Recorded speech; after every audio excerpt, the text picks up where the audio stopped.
credo che sia difficile fare il commento appropriato per il risultato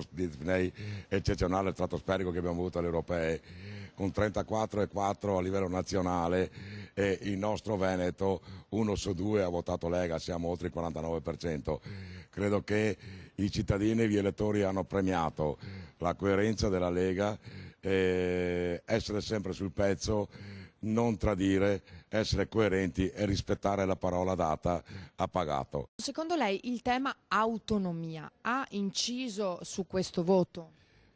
Penso anche di sì, nonostante i gufi che pensavano che il tema autonomia portasse via voti alla Lega, abbiamo visto, come dicevo prima, il risultato del Veneto non ha portato via, anzi ha aggiunto, e l'autonomia è la battaglia delle battaglie, noi non molleremo mai, a Roma faremo tutto quello che è possibile fare anche oltre, ma l'autonomia noi la otterremo, la porteremo a casa e la consegneremo a Luca Zaia. Il deputato leghista Sergio Vallotto commenta con entusiasmo il risultato della Lega alle elezioni europee, che ribadisce si riflette anche nel veneziano, dove il partito ha trovato spazio anche nei comuni più ostici. Si è fermata bene, sta rispettando un po' il trend che ha dato le europee,